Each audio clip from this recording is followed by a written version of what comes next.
Welcome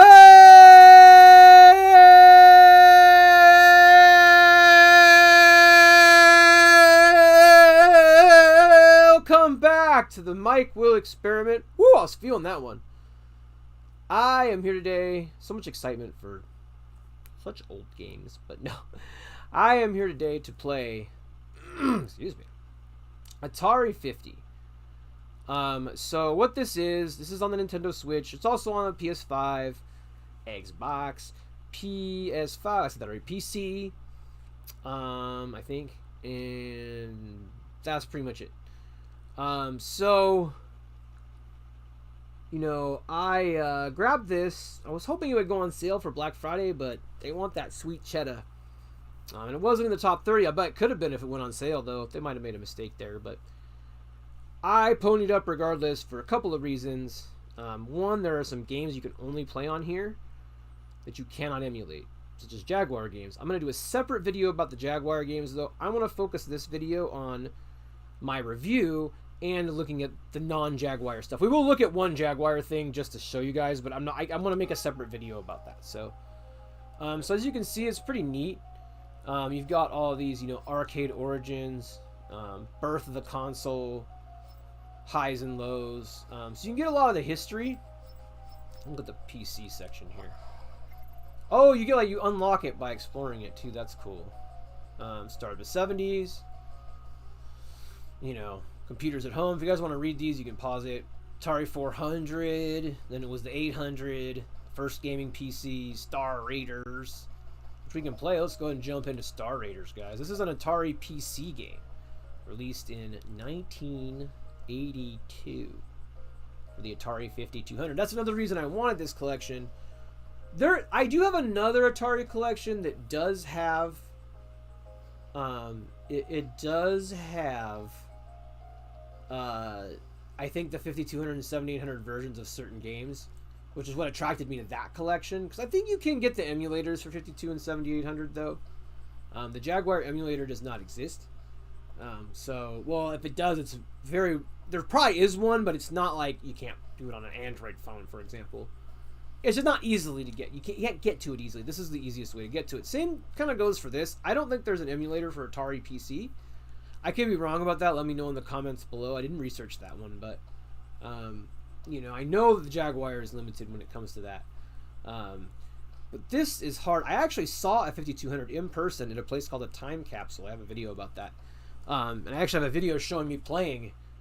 It wasn't this, I don't think. Or no, well, maybe. Hard to say. But this is the 5200 version, so let's give it a spin. Wow, this is so crazy on this big screen. This is so cool. Okay, I just want to say it scales to a 4K TV. Amazing.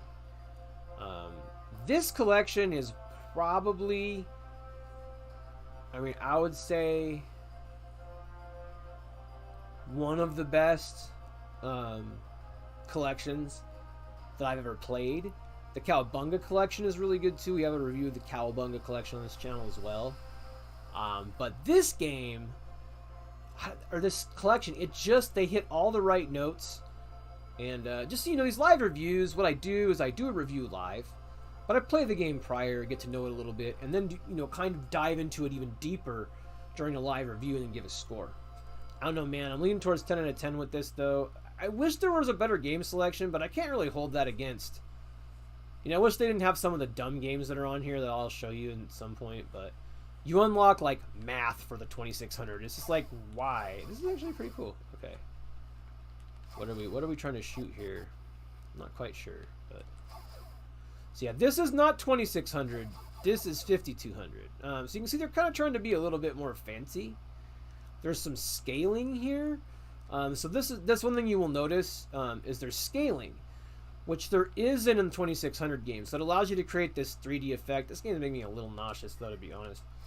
But that's that game. And if you want to get out, you just go out. Some of these older games, the Jaguar one specifically, that video is going to be tough because a lot of those games make me a little nauseous. But we won't spend a lot of time on each game, probably, if it does. Well, the games that do make me nauseous, I will probably press on through pretty quickly. Much like you just saw there. Not a bad game by any means, though. Now, another cool thing that you can do that I wish you could do on the Nintendo Switch Online stuff is you can actually remove the borders, which is super neat. How do you do that? Maybe on this game you can't, but on mini games you can. I don't think on this game you can, but because those things were on the real arcade, you know, they wanted it to be kind of part of the thing. I'm not sure there on that, to be honest.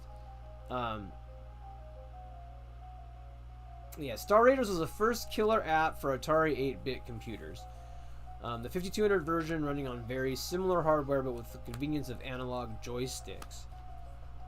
So yeah, so I was simulating, and the controls felt solid, I will say. I mean, the game was making me nauseous, but that's not the game's fault. It's just an old game.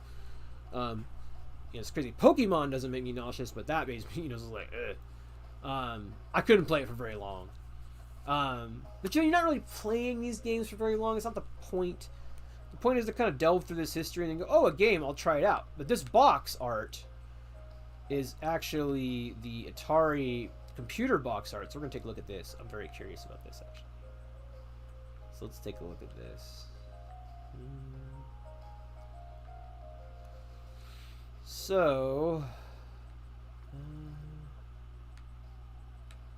ooh.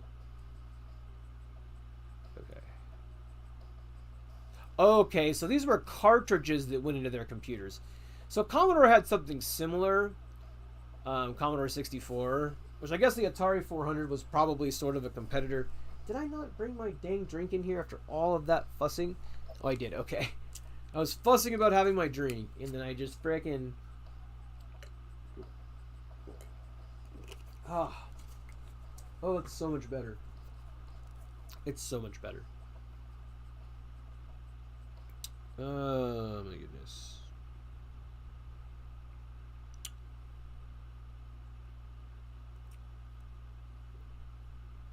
Okay. Making sure my stream is running. Yep, it's looking good. Okay, so I'm just gonna share this to the Discord real quick. See if we can get some people in. I don't know. Sometimes it doesn't go out to notifications, so I'm sending it to everyone in the Discord. If you want to join my Discord, the link is in the description. And I have now let them know that we are live streaming. I'm going to go ahead and tweet this out also. Like I said, we just want to I like to try to have some live viewers during the performance of the review, just to kind of, you know, bounce stuff off of people live. No, I don't want to send this. It's not a PM, dude. I just want to tweet. I hardly ever tweet. There we go. I didn't think it was that difficult to tweet, but and just paste boom, boom. It's been tweeted. I didn't put hashtags on it or anything. I probably should have done that, but we're fine. Anyways, so this is the PC. It's a PC cartridge though, which is interesting. So I don't know. It's just kind of cool. Whoa! Look at this thing. What is this thing? How do I zoom in this thing? Oh, there we go. What does this say? The Atari 83 Acoustic Modern allows you to communicate with other computers over standard telephone lines. Oh, this was like a modem. So yeah, this is like for when you could do... I should have remembered this, but it's been a long time. This is a little before my time. I was like 2 years old when this came out, so... you know, I wouldn't have had any hands-on with these kind of modems. I did have a hands-on with the later modems, but these modems were a little bit before my time. But I do remember them where you put the phone up. It's really weird.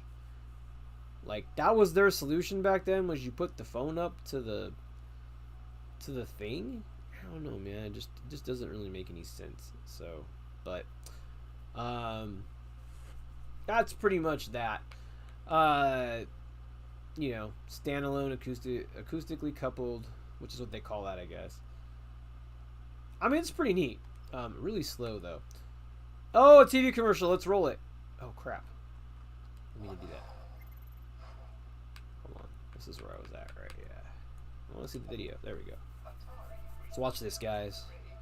It's the only way you can watch through the HDCP without getting it stopping you.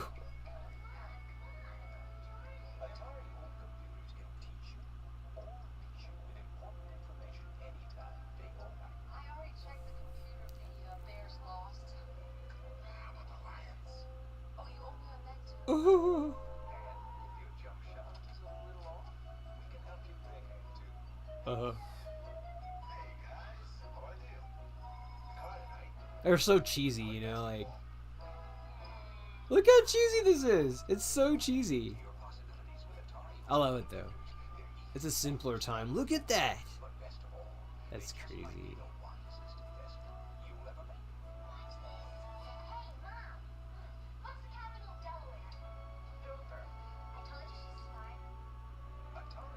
Oh, oh my god. Almost red. Caverns of Mars. What's this? See, you can go like, what's Caverns of Mars? Hit the button. Let's find out what Caverns of Mars was. So it's like an interactive documentary, kind of. It's very neat. But you really can play the crap out of these games if you want. Why isn't this working? Oh, okay. Oh, there's like classes or something? Oh, is this an RPG or something? It looks like a shooter.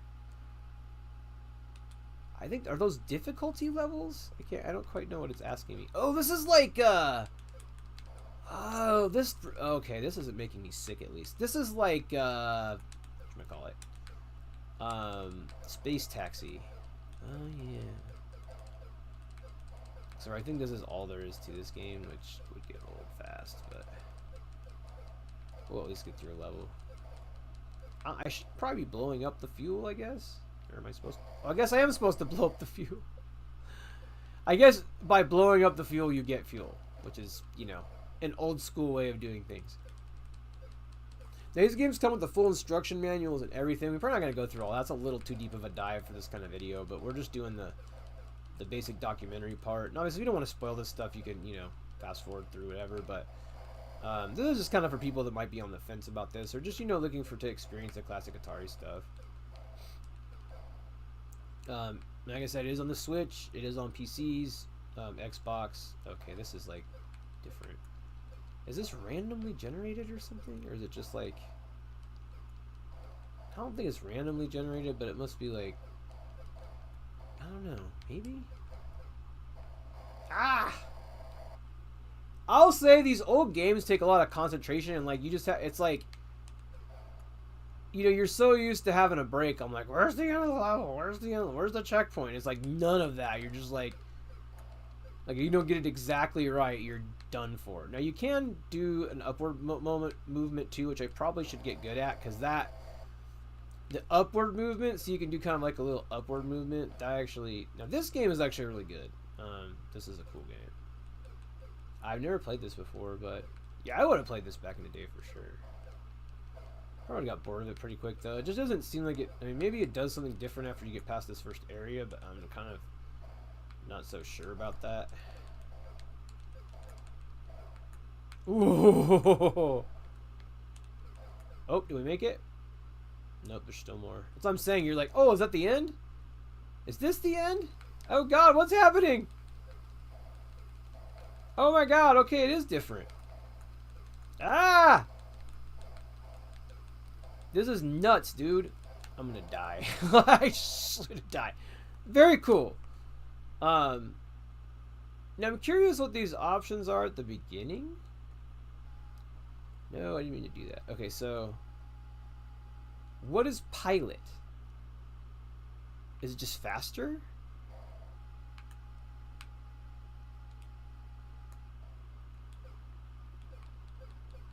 Are they different builds or something? Warrior. Oh, they're different ship types. Ah. It's hard to tell with these, you know, 8-bit pixels, but okay. You know, the gigantic thing that says fuel spells it out pretty well, but yeah. Like, okay, then you're getting right into this. Oh my God, I got washed. Oh. Wait, it checkpoints you here. Oh, it does checkpoint you. Okay. Yeah, okay. This is hard, though. I mean, they're coming fast, man. It's fast and furious. And you're better off almost dodging here, probably. But, you know, sometimes you can't get through, so it's like... Oh my god. Oh, dang it! And you can't touch the walls either. It's like, oh my god. Warrior maybe has more lives. Is that what it is? It could be the lives, maybe. Is that what that means? Or is the build different? That's what I'm trying to figure out. I don't think so. I mean, it's a pretty basic game. It would be weird if there was different ships, but... Okay, so let's go back to... I'm just curious about this. Let's go back to Commander.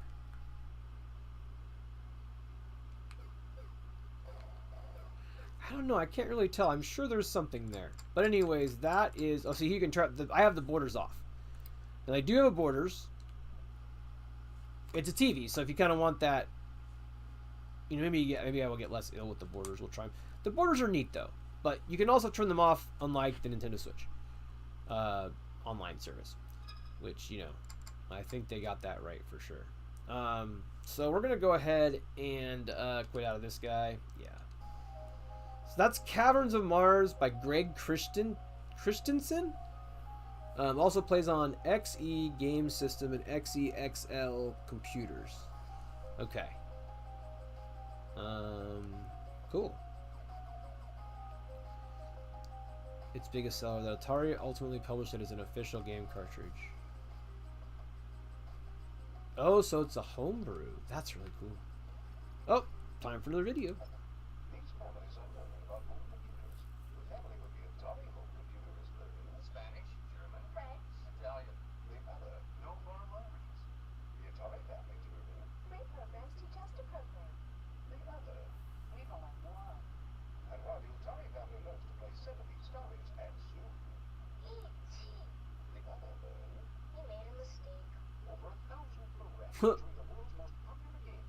Look at the tape player. Wow. Okay. Miner 2049. I actually have heard of this one. I think this is the one that established the gameplay which led to Donkey Kong?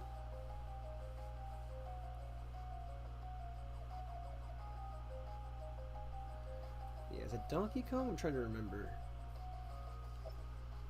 Or is it just like Mario? I can't remember what game it's like, but it's like yeah, it's kind of like Donkey Kong, I think. This is so much like a Commodore 64 game. All the flashing lights give me kind of a headache, though. That's the only thing. I can't really play these games for too long. Oh my gosh. I turned into just a puddle, bro. That's intense. That's an intense puddling. Yeah, see, look at the... It's like Donkey Kong. Flagrant. Look at that. It is so Donkey Kong. You know, which game came first would be interesting to know. The mechanics are different, though. It's almost got a Pac-Man element, too, where you're trying to fill this, all of this stuff up. Oh, no, I'm gonna die. This game is awesome, though. By the way, shouts to our latest public subscriber, Event Horizon Capture. My God. What the hell? Alright. Cool, you can enter your name and stuff. Oh, those rainbow screens. That's very Commodore 64 too. It's so much like the Commodore 64. This is a game that you would have played on Commodore 64 pretty much. I never had an Atari computer. You know.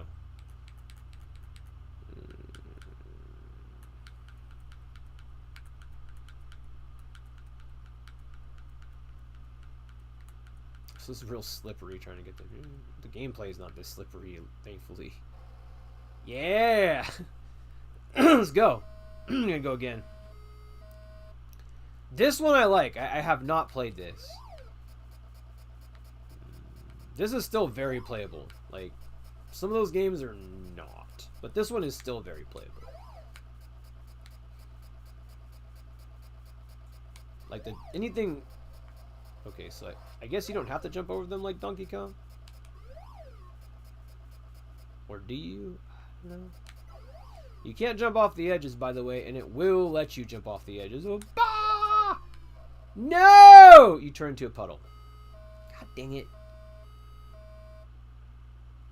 Hey, Mr. J. Yeah, it's available on the Nintendo Switch.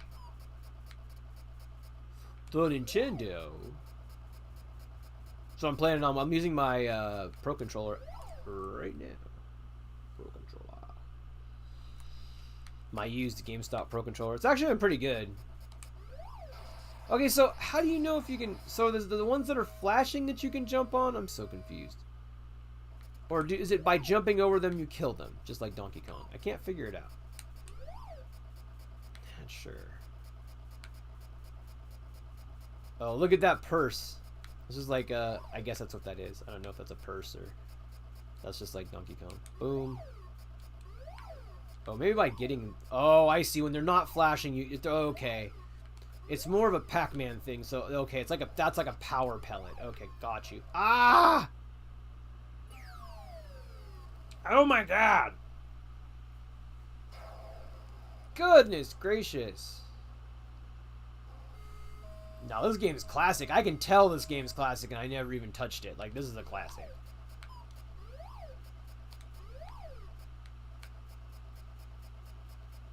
Like, I actually am enjoying playing this. I can't believe that. I didn't know how many of these games I was actually going to enjoy. I mean, I've played a lot of them. This is not one that I've played. Which is why I'm going through the computer stuff. Oh, no. I had a 2600, and that's it. I never had any of the rest of these. I never had the Atari computers. Dude, we got so burned on the 2600.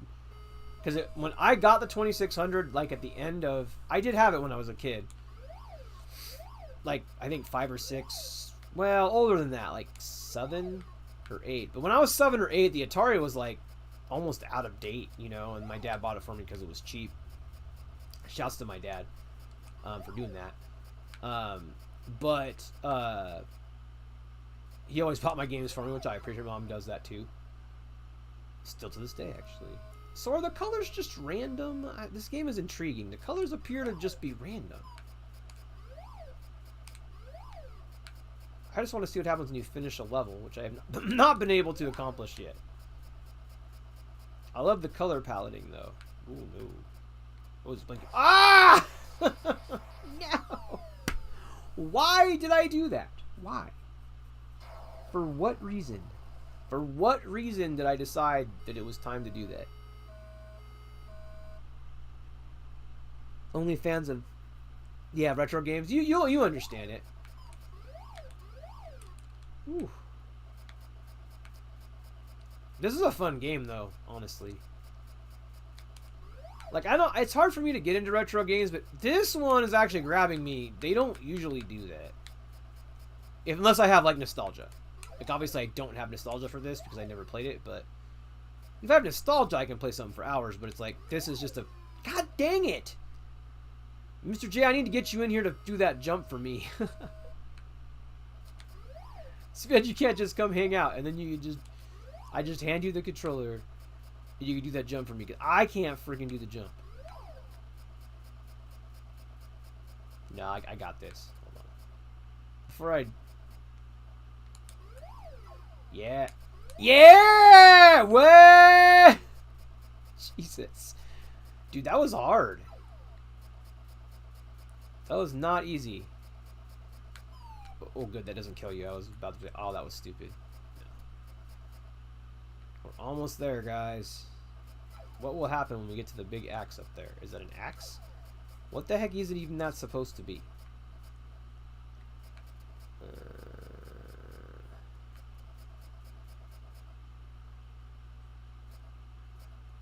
Oh, schnit. What is going on? Dude, these things are pissing me off. What does that axe looking thing do? Can I chop these guys up? I would love to not do this board again. That would be great. Oh no, there's a time limit. Okay, there we go. Just axe these dudes. There we go, they're axed. Oh god, there's something.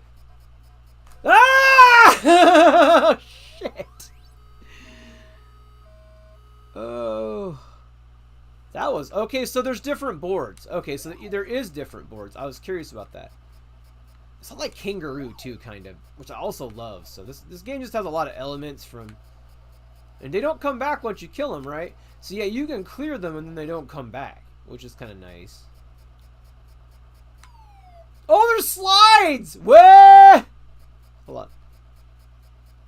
Bruh, there's slides! Oh man, this game is tight. Hold on. Oh yeah, this is a good game, guys. If you get this collection, definitely gotta jump into this one. I mean, this game is really fun. But the score, there's kind of a push-pull thing going on here, which is also really good game design, where the score is your time. And so it's ticking down, so you've got a time element you're racing against here as well. But as you get points, you're buying yourself more time. Whoa! How do you get that bit on the end there? That's what I don't quite get. I guess you have to jump over the slide. Yep. Okay. There we go.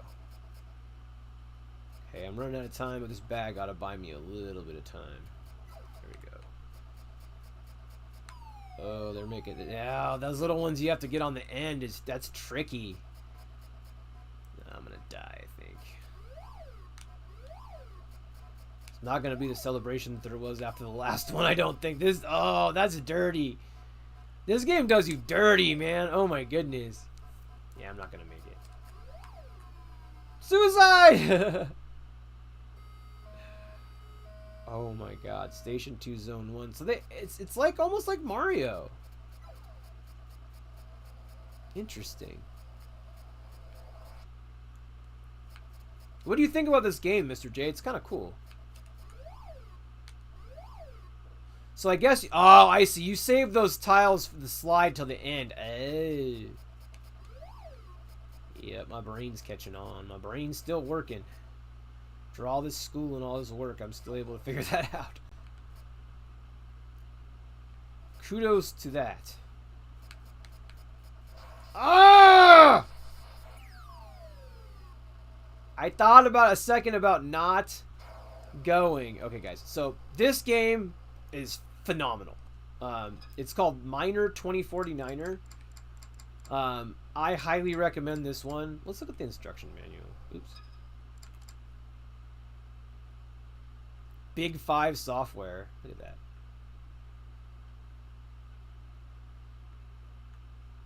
Yeah, it's really fun looking, huh, Mr. J? Yeah, it's great. Yeah, that one I definitely recommend checking out. For sure. The Story of Bounty Bob. The cleaning woman was diligently dusting the Hall of Fame wall in the office of Headmaster Mountie Monty.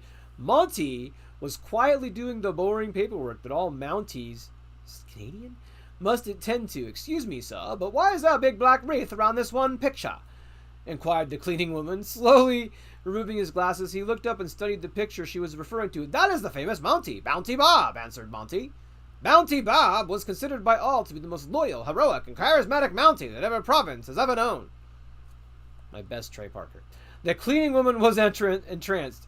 Well, if he was so wonderful, then what is this bloomin' black wreath doing up there? Monty reclined back in his chair and said, well, we sent old Bounty out with one wintry day to find Yukon Johan, a ruthless and conniving fur trapper from Sweden. The cleaning woman gulped. Nervously, she asked, what was the evil slime of a man wanted for? I don't know, I'm just doing random voices now. A blank stare appeared on Monty's face, and a whisper, he muttered, murder. The cleaning woman was horrified. Did Bounty Bob ever find this Johan fellow, she wondered. Can you believe that game we were playing had anything to do with this?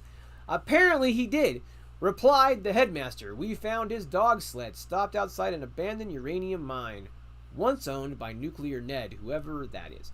2 sets of tracks led into the mine. We followed them into the dark passages of the mine when suddenly there was a massive explosion. So you're in a mine. Okay, I'm with you so far. That was a lot of BS to get to that, but alright. A huge cave-in occurred. We were barely able to escape with our lives. Whatever happened to Mr. Bob? Was he ever found? Asked the mystified cleaning woman. No, answered Monty. He's still in there looking for Yukon Johan. So that's the protagonist, I guess. Old Nuclear Ned was a survivalist. Okay, so like Fallout or something. Oh, thanks, Mr. J. And stocked up on supplies, so Bounty Bob won't have to worry about food if he survives the radiation. Good lord. This game is dark, dude. That game is so dark. It doesn't look like a dark game. You control Bounty Bob in his travels throughout the mine as he attempts to capture Yukon Johan. You must claim all the various mine stations. Cute but deadly mutants. Is it like silent but deadly? Oh my god. Mutant organisms prance casually throughout the mine. Any contact with them is fatal. To avoid contact, simply stay away from them or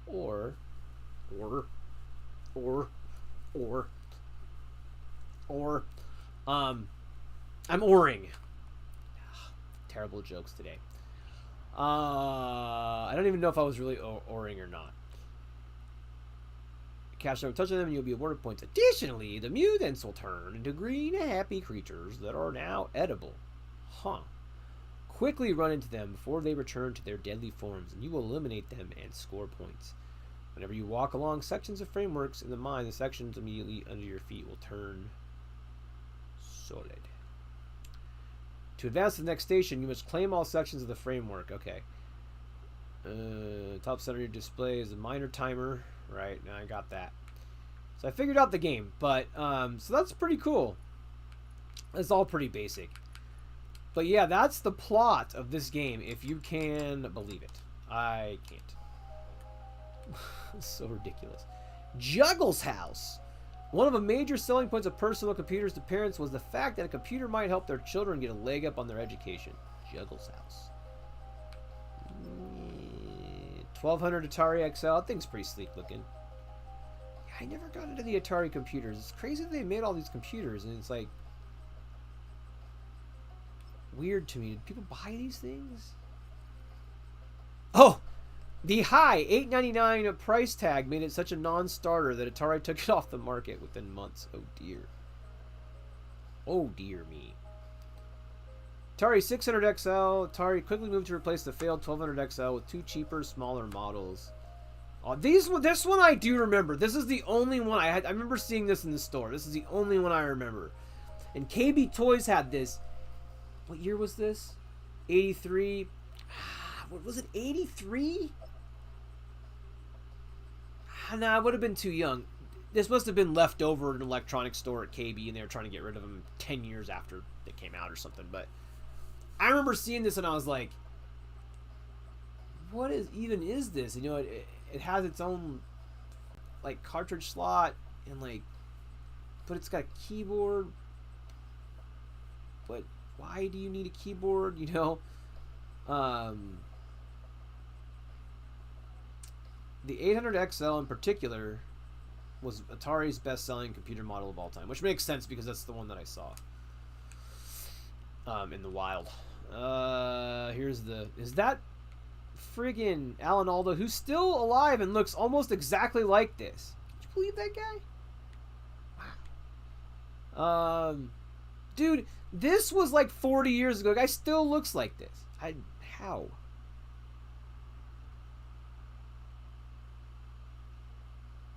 Yes, they did, actually, Mr. J. Yeah, it's 83. It's up top. Atari Soft.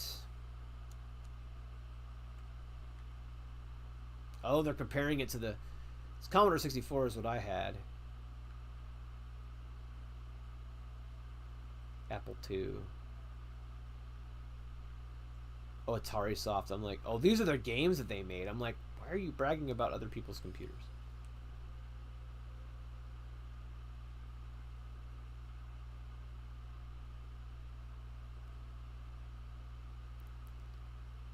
Jack Trammell ended Atari Soft, huh? That's not smart. Uh-huh.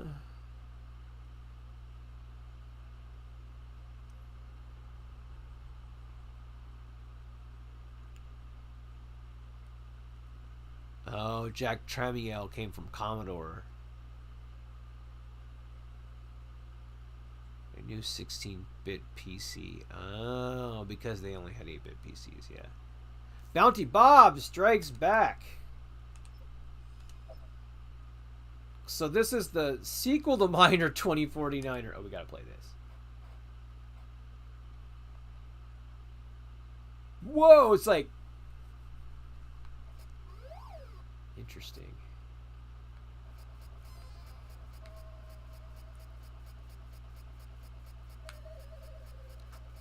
This is like intense, dude. This is like an extra, like, souped up hard version of this or something.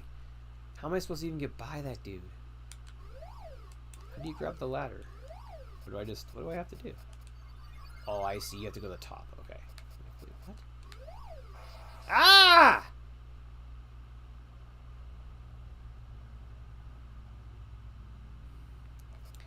It does the same thing that the other Miner 2049er does, which is where it... the elevators are cool. It is like... Fuck! Excuse my French, but this game is fracking hard. Oh, they have names. Bob's Morning Calisthenics is the name of this level. There we go. I'm like, at least want to get that dude, so I will make it... Oh!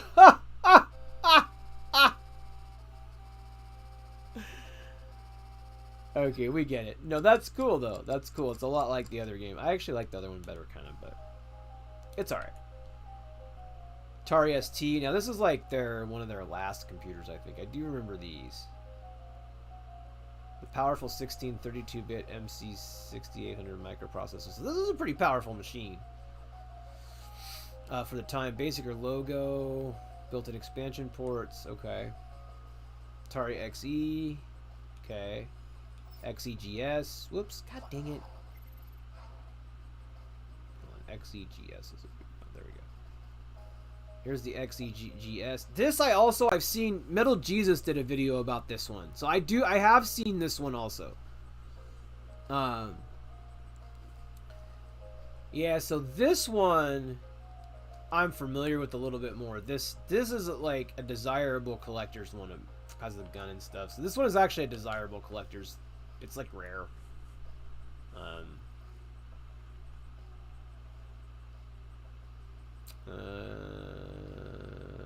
Yeah, this is on 8. This is 8-bit architecture too. That's crazy. It seems so backwards. Why did they decide to release this? It doesn't make any sense. Oh, there is games for this thing. Oh, okay, you can go down sometimes too. Although there were downs. Hold on, there's down. I didn't see the downs. Hold on. So what was down here? Allison. Oh, okay, we didn't need to watch all these commercials, but no, that's fine. I just thought, is there other games down here? Yeah, I don't really want to watch videos, all the videos, but mostly because I don't want Atari to copyright strike my video. Okay, Food Fight is down here though, and that's an XE cartridge specifically for the XE. A Port of Atari is an arcade game starring Charlie Chuck, who flings foodstuffs at a trio of aggressive chefs and vice versa. Writing the copy for this stuff must have been intense. The home computer version of Food Fight was one of the only 32 games released under the Atari XE computer banner. However, its single joystick and lone action button made it a good fit for that system's controller, which was the same Atari CX40 joystick included. Okay, it's basically a 2600 game then. Is that? No, that looks like not a 2600 game. Oh, it's like a 5200 game or something. Oh, this is really not great, guys. The control is bad. Eat the cone. Oof. Yeah, this is... Oh! No! And then they throw all the food at you. What the crap? What even is this game? Oh, go, go, go, go, go. The cone's right there. The cone's right there. Go, go, go, go, go, go, go, go. Okay, that's kind of fun. I wish the animation wasn't so crappy, but there is some fun to be had here. This seems like a classic. It's like Pac-Man-ish. There's an arcade version of Food Fight? Okay.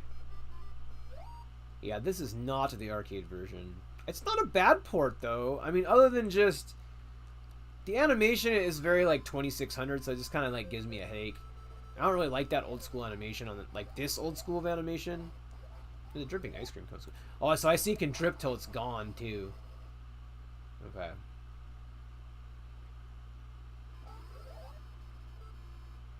That... I swear the music is the same.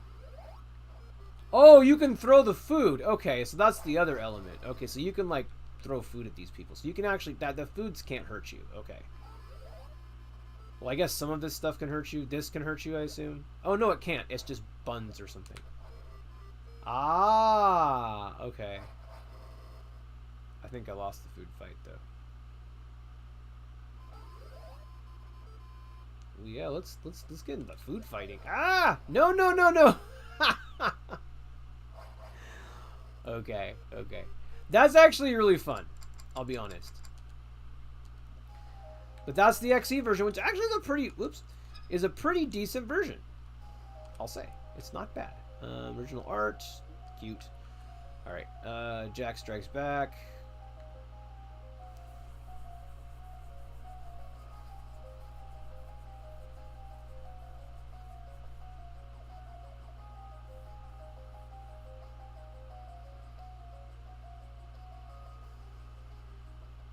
Commodore and Atari so focused on each other. It was Apple's computers. Yeah, for sure. By 1987, the trends were clear. The IBM-compatible foreigners of today's modern PC were dominating the home computer market. Atari even entered the market with the Atari PC, releasing the first models in 1987. See, I don't remember this at all. So this must have not been successful at all. I don't remember these computers at all. And in 87, I was like 10 years old. I don't remember these computers at all. At all. Let's look at these stats. 256K of DRAM. It's actually pretty good for that era. Wow. This is like... Oh, God. He stole like all of Commodore's ideas. This is like the SX64. That's funny. Well, I guess it's a palm top. It looks like the XX64, the modeling of it, though. Appeared in the film Terminator 2.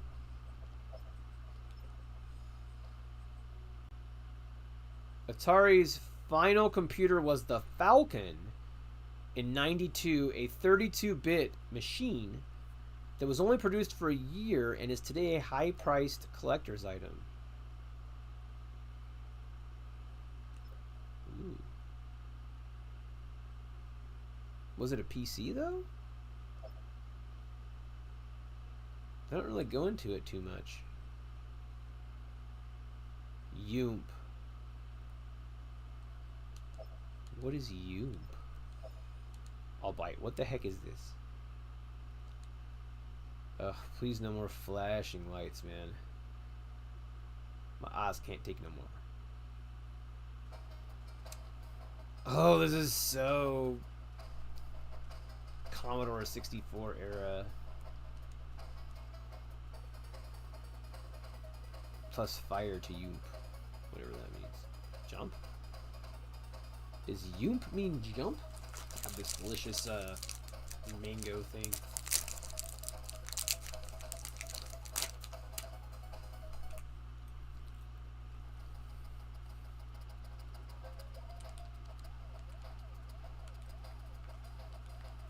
Okay. It's kind of like Sonic Spinball or something. Ah!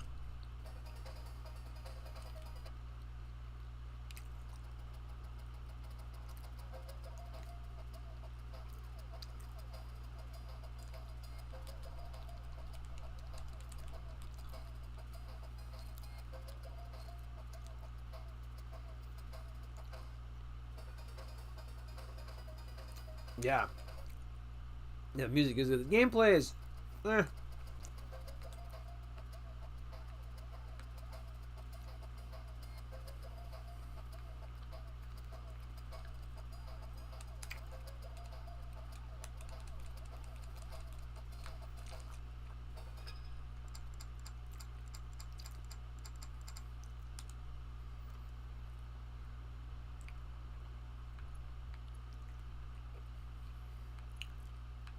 It's won an award for some reason. I don't really like it that much. Okay. That was a homebrew, by the way. Okay, this is the Jaguar stuff. I want to kind of stay away from that, but let's see. The links, which I did have this. Was this the one that I owned? I think so. So I own two Atari systems, the Lynx and the 2600. Okay, this game is awesome. I did play this the other day. This is Ninja Golf. Oh, that's okay, small moments.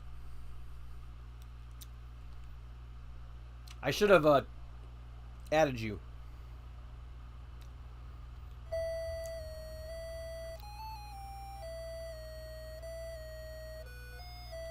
So this is golf. This is golf and ninja. This is the finest 7800 game by far. There's not a lot of good ones, but this one's pretty good. The 7800 had some mostly just like rehashed arcade games, but I mean, dude, by the time the 7800 came out, we all had Nintendos, so I don't know what the heck Atari was doing. Oh my gosh. There we go. God dang it. I was doing better at this last time. I'm doing good. How are you? I'm playing some ninja golf here. Golfing ninjas. Yeah, it's a lot of fun. Yeah, we looked at another fun game called Miner 2049er earlier also. So we're finding some hidden gems. I'm going to show you guys Trevor McFur and the Crescent Galaxy, which is my favorite Jaguar game also. So I'll show you guys that one too. That one's pretty good.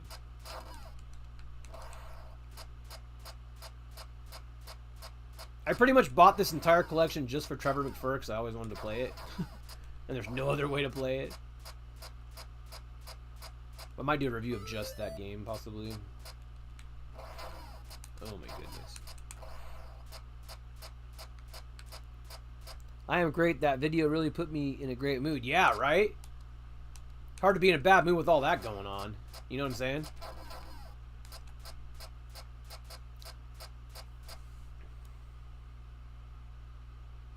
Much better than Mario Golf on Switch.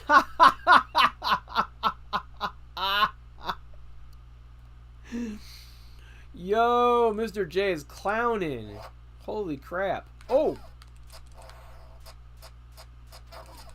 There's no real skill to the golfing part, which is all there is to keep in mind. Like, you don't have to hit meters or anything like that. I think that would be too much to keep up with, to be honest. Am I gonna make it to the end of the hole here? Maybe. Come on, hole in one, baby! Nope. I'm on the green, though.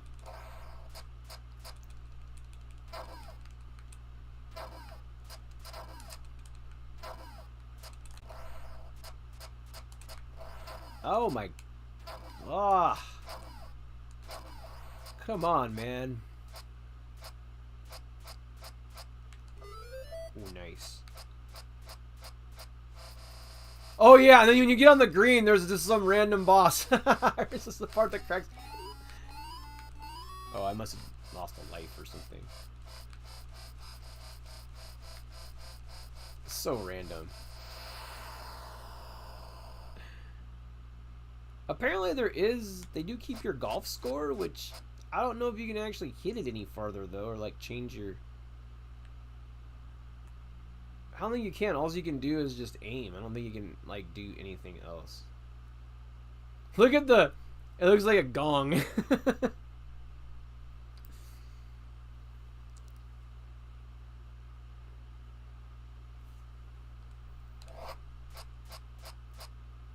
Yeah, it's way better than Mario Golf. Totally. We get to, like, fight with the ninja. I mean... Woo! Frackin' Fists of Fury, man. Look at that. Can't jump in this game. It would be nice. Oh, wait. Yeah, you can. How did I do that? Okay, I don't remember how I did that, but... The little dog down there keeps your mole or whatever it is. Groundhog keeps getting me. Okay, it's that. I didn't. This is the jump button. Okay. So you can make sure I need the jump button down. Ah! Look, you. Okay.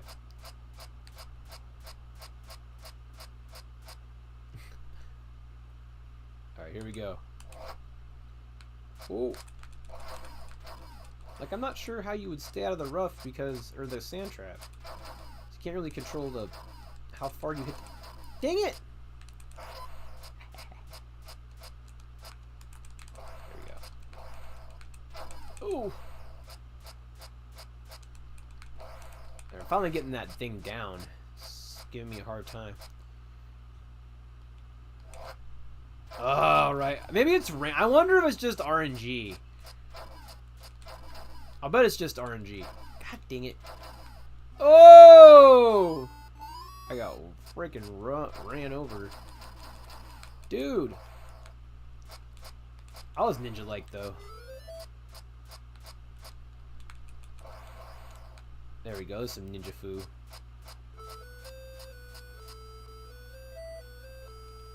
They really just played the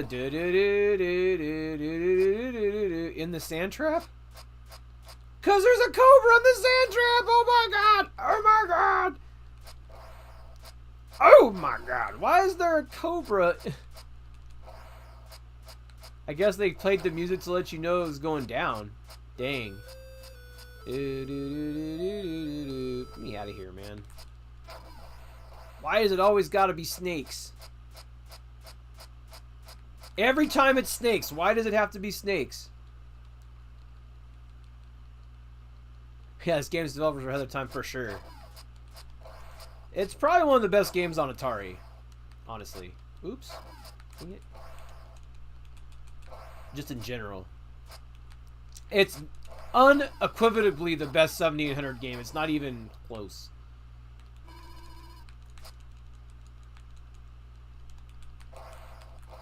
Oh my gosh, this is getting hard. There we go. Dang, that got pretty intense. Woo! Oh. Oh, are the bosses all the same? Well, it is a 7800 game. Ooh, a little juke there, a little juke move. See a little juke move? Ooh, yeah. Look at that little juke move.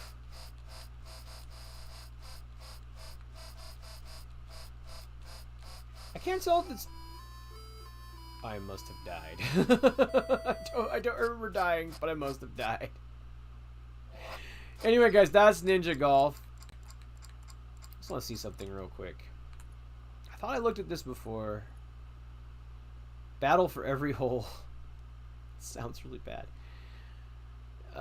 You gain points for both your golf game and defeating attacking ninja. Never thought I'd hear that in a sentence. You can also earn points for finding treasures and other bonus items. Okay.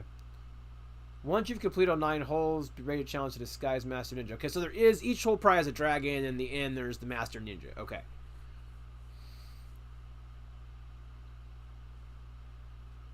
Like the directions to turn on the game system. Dear me.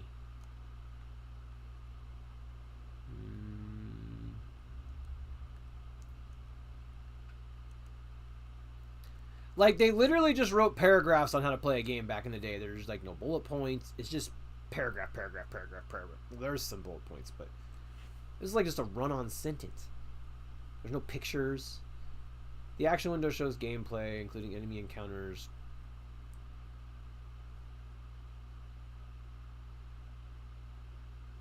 Aim your shot carefully. That's all you can just aim. Receive 10 throwing stars and 2 extra lives. In every hole you can find additional throwing stars, magic shields.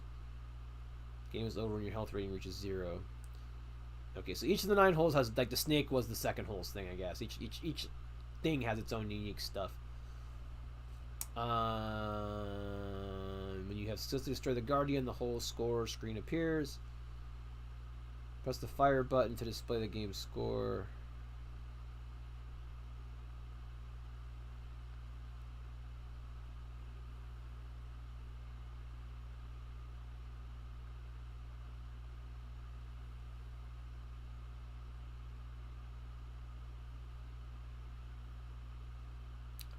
Okay. Anyway, this game is really fun. I highly recommend it. There's all the items and stuff. It's pretty basic though. Okay, so that's the instructions for that game. That's Ninja Golf, guys. Ninja Golf is really cool. Basketball, I tried this. It sucks. Sucks. Did not try this though.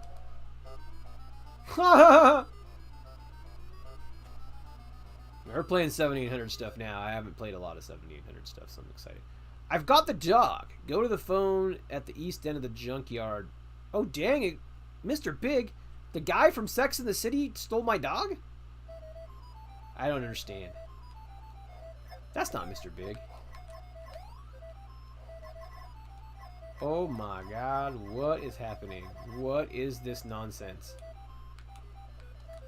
Oh god. Can I...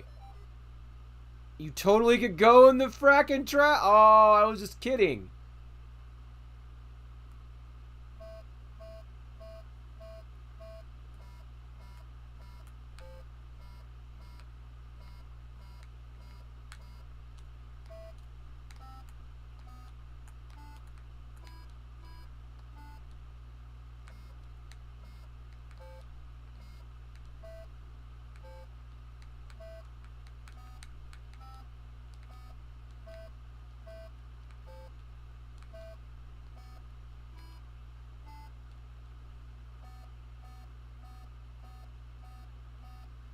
Yeah, I had it off for just a second. I will be turning it back on, though.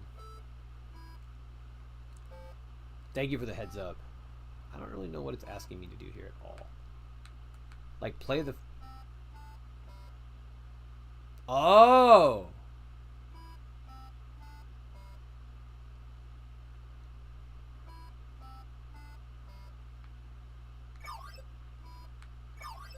Huh! When you get it wrong... Oh, that sucks. Can you jump out of here, or do you have to solve this?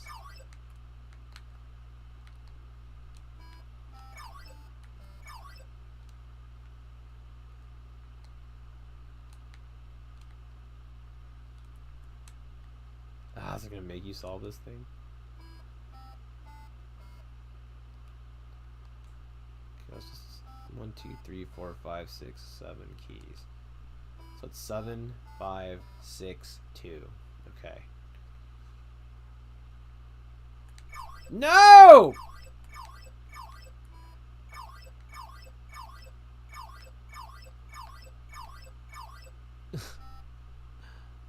No. Okay. Anyways, that is a odd game. I don't really understand this game at all. Like, why would there be a keyboard?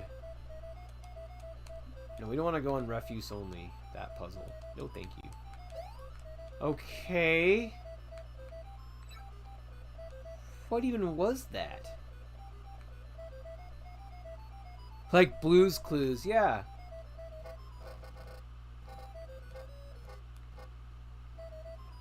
Oh, it's some kid show.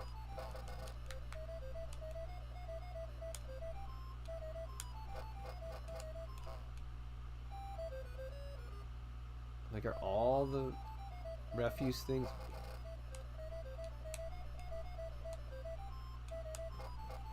Woo! Okay, is this one a stupid keyboard puzzle too? Oh no, this is different. Oh.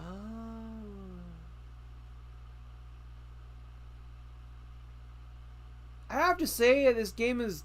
There's more to this game than meets the eye.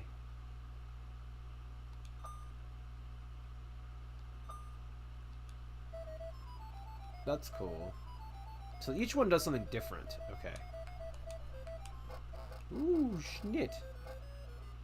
Dude, I just bricked against that tire. It was not pretty. That was a brickening. What's with the big nose? Welcome, Angel and Andrew. How's it going? Welcome to us playing some classics. I think I got to the end of the level, though. It's not a small feat on a old school game like this.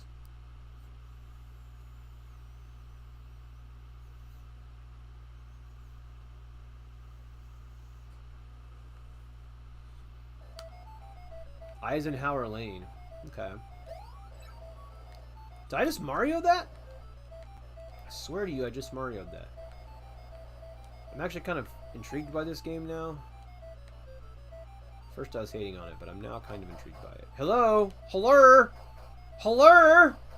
Hello? I said hello. Hello?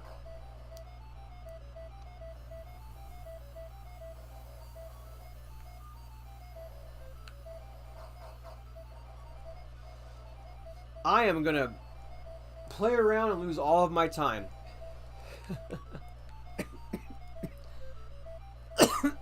Base cam is back, guys. Okay. How do I get down from here? Okay.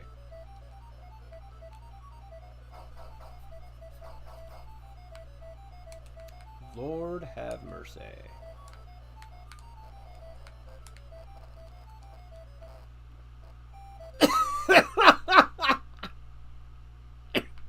Sure. Oh my gosh, this game. This game.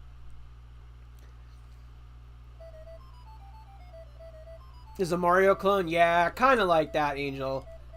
Sort of like a Mario clone. We were playing something called the other one that we were playing was Miner 2049er, which is like a Donkey Kong clone, kind of. So they kind of have like, this is the 7800 Atari. They all kind of, during this era, they were kind of trying to copy Nintendo real hard.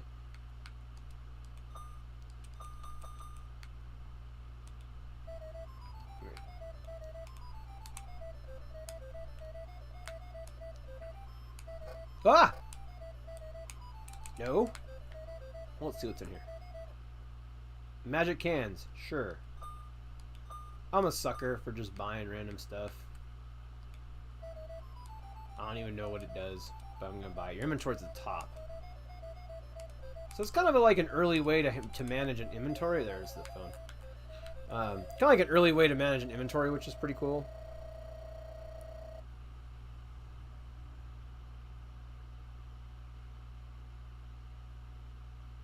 Just look Blue Clues up that guy. Yeah, right? Yeah, no, Mr. J nailed the nail on the head with that one. I hate that I'm intrigued by this game. It reminds me of Earthbound also. Ah!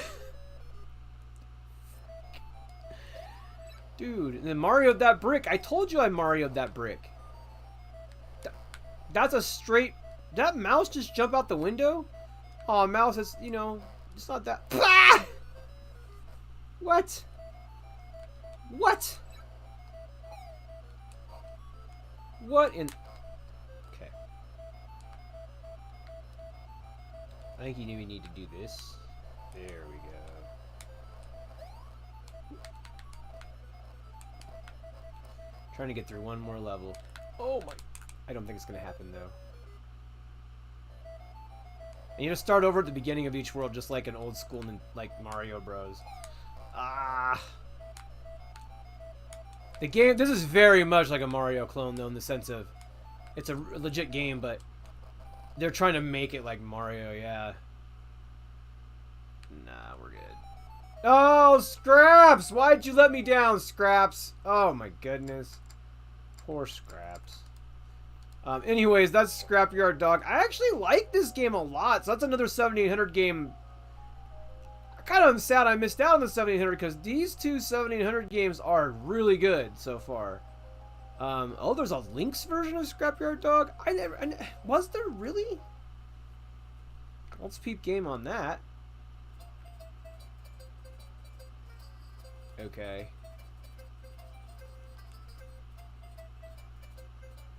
Was this like the more like children's version of Scrapyard Dog? Or is Scrapyard Dog supposed to be a kid's game? I'm so confused. This collection is rad though, guys. They really put a lot of love into this. I guess cheesy to say they put a lot of love in this. They did, man. Like you can tell the source material is very important to whoever made this.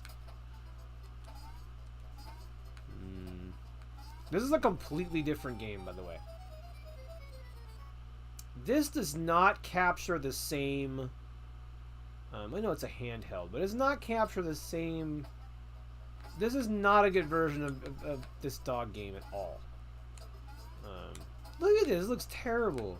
I know it's the Lynx, but Lynx have better looking games than this. I'm gonna pass. Anyways, that's Lynx Scrapyard Dog. Not great. I didn't have this Lynx. I had the this one. I had this one. So it was a little bit bigger. It came out in September 1989. I got it much later. I got it not much later. When did I get it? I didn't realize it was only September 89 when it came out. I thought it came out before that. But I got it from a yard sale for $20. This is back when you could get used game stuff. People sold it for nothing. Oh, have a good night there, Small Moments. Thanks for stopping by. Sorry you missed the notification. I think a lot of people did. But I just kept going because I'm enjoying myself. So, the next generation of Atari began in September 1989 when it launched the Lynx. So I bought the Lynx, I'm going to say 93. Because I graduated, maybe 92? So literally 3 years after this came out, it was available at a swap meet for $20. Wow. That is wild. That is really, truly wild. I didn't even realize, I thought it came out in 86. I didn't think it was 89. I thought maybe 87, but 89? Yeah, have a good night, Small Moments. Yeah, I don't know. Yeah, you know, 179, $20 at a swap meet. 3 years later, I think I made out pretty well. I wish I kept it, but I did not. So let's see here. I don't really have anywhere to put games, anyways. Like, I couldn't have kept all this stuff because I've never had a house big enough to store all this stuff. Where was I at? Oh, here we go. This is the redesigned one. So you can see it's more stubby, you know, more, I don't really like this one. I don't have any nostalgia for it. I don't like it. Turbo Sub, never played it. California Games is not on here, which is my favorite Lynx game, which sucks. But they probably couldn't get the licensing rights to it. It's not an Atari game. So that is kind of a bummer. I would have preferred to have had that game on here, but well, they really made this look just like the Lynx. I don't know. I mean, this game is okay. Again, these are not too flattering for the Lynx. The Lynx was sort of crap. No. Yeah, what was it? $79 at this point. I mean, it just wasn't. It had a few good games, but like, the Game Boy really ate this thing's face. You know, the black and white Game Boy just demolished this thing. I remember when this came out, but it's crazy to me. I guess it was 1990 when I was really looking at it in the mall. I'm trying to remember. And I probably even had the money to buy it, but I never bought it because I had a paper out at the time. I was making pretty good money for a kid. I probably could have bought this with a month's pay or something, but I never wanted to because it was like, you know, I had the Game Boy and it was the Game Boy was better. So I don't know. It's one of those things that Scrapyard Dog. Like, this is the game that they're showing off is Scrapyard Dog. Oh god. There's Sonic. I'm like, show off something. Oh, well, Sonic wasn't on there, I guess, but yeah, there's the comparison to the Game Gear and the Game Boy. Yes, I know the Game Boy was black and white, but the games were better. The games were better. So this is kind of how they tried to market it, but it's just, it wasn't enough. And I remember seeing the Lynx in the stores. Like, I was 90. 90 sounds right, because that's when I was in Missouri. At the mall there. And I think that's where I would spend time looking at the games in the electronics boutique there. I think it was an EB. And I would go in and look at the games for the Lynx. But boy, they weren't on the shelf long. Yeah, exactly, Mr. J. Game Gear also just had like 8 batteries. It just wasn't very convenient to use. Now, this system, I don't know a lot about. Well, I mean, that's not true. After the fact, I've learned a lot about it. But like when it came out, it was kind of a mystery to me. And so when all these YouTube videos came out, I watched them all. And This system went through it, man. They ended up selling the shells to a dental company. There's a whole bunch of crazy stories. Here's highs and lows. Atari 2600. I'm probably not gonna do too much with these. What's Atari age? Oh, they're just saying the Atari age. Sword Quest again. I don't really think any of this 5200 stuff is probably worth looking at either. Let's see. What is that saying? It's. I guess it wasn't that for the computer though. Oh, it was in the 2600 also. Yeah. That's got to be awful though. I'm good on that. Make your own left-handed joystick. Oh, that's cool. Huh. Weird. Oh, I see. You unlock things when you click on them. Ah. Ooh. That's satisfying.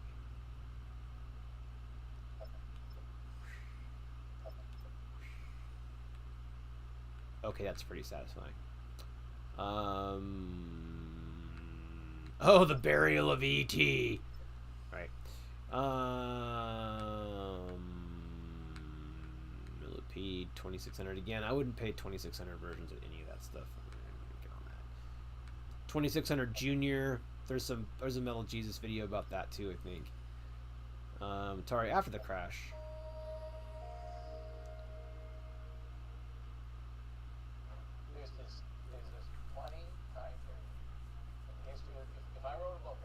Jaguar for dentals. Yes. Ah, I see you're a retro knowledge person as well, Mr. J. You also knew that. In fact, you had it more. You got it down to more specific than I did.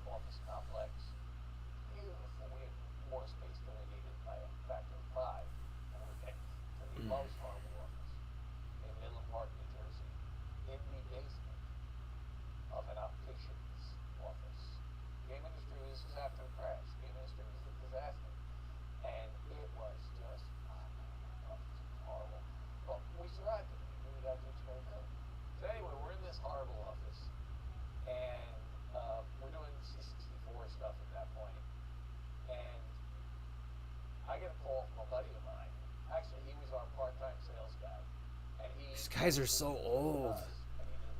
Can you believe how old these guys are?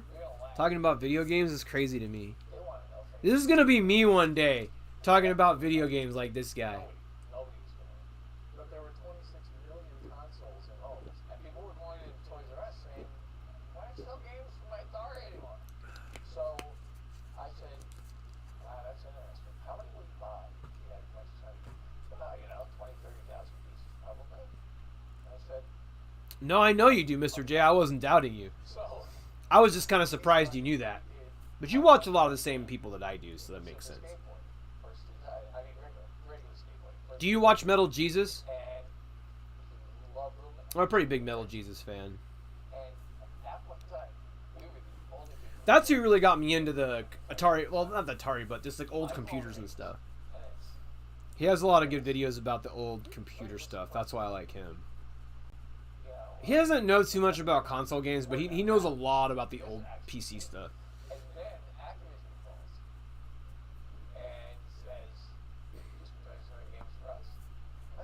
Yeah, John Hancock's good too. These, I'm never going to compete with those guys on retro content, so I don't tend to do it. But I also like to just stuff like this, where there's history involved. Like I like to share with you guys just because it's something unique, even though it's not necessarily our niche. But AVGN, yeah, that's probably AVGN, Hancock, Metal Jesus. That's pretty much the main ones. John Hancock has a lot of games that other people don't have. So, and AVGN did some Atari, but mostly, I think he did some Atari stuff, but I can't remember. But he mostly did 8-bit Nintendo though. He started he kind of worked his way through all the stuff and had to move on after that. But Dark Chambers, now this is a dungeon crawler. I think this is the I think this is the Gauntlet clone. Yeah, this is the Gauntlet clone. So we're going to definitely fire that up. Ooh, yeah. I like the vibe already. This is my kind of game. Oh, let's go beginner, please. Take it easy on the kid. Tired.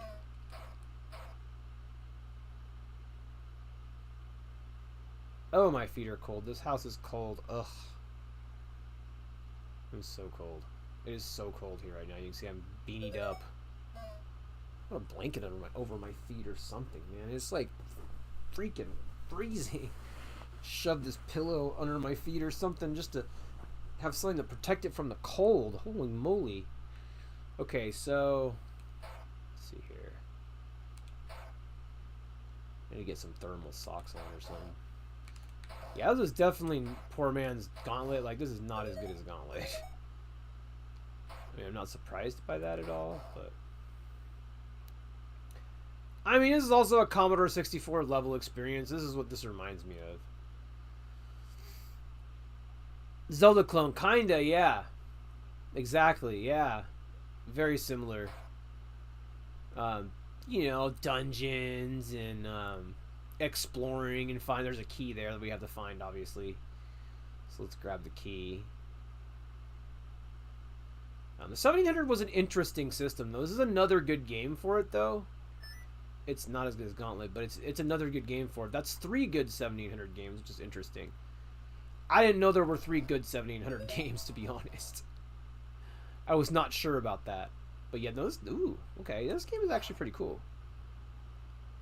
A little, like, almost like texture type work there. That's so nice. Yeah, I will say they are taking it easy on me too, which I appreciate.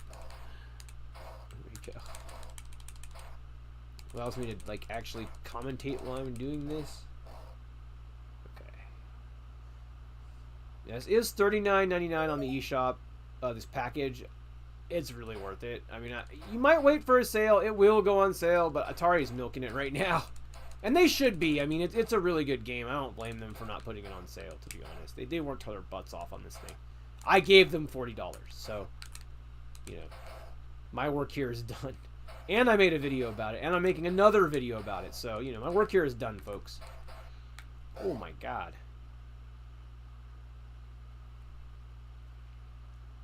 Oh, yeah, it was. It was, Mr. J. Man, I was older, too. I was, when Nintendo came out, I was like 10. So, man, it came out right. Nintendo, like, I opened up on Christmas a golden Zelda when it first came out. So, you know, it's very roguelite-ish. Where is the... Hello? Is that... Can I not go down this? What the frack? Guess I can't go down that. Isn't that, like, the exit? I don't quite get what happened. This game is actually a lot different than Gauntlet because, I'll say it is different. Oops. Okay, it started over. I didn't mean to do that. Anyway, that's that game. I don't want to spend forever. I might go in and play that a little bit more later. What's going on with this game? Treasure hunt, deep, yep. Blah, blah, blah, blah, blah. Yeah, there's not really anything out of the ordinary here. Quit out. Cool game, though. Okay, here, let's look at the Atari 2600 one just because we just saw this one. This has got to be so bad. Look at this. This is so terrible. Oh my god.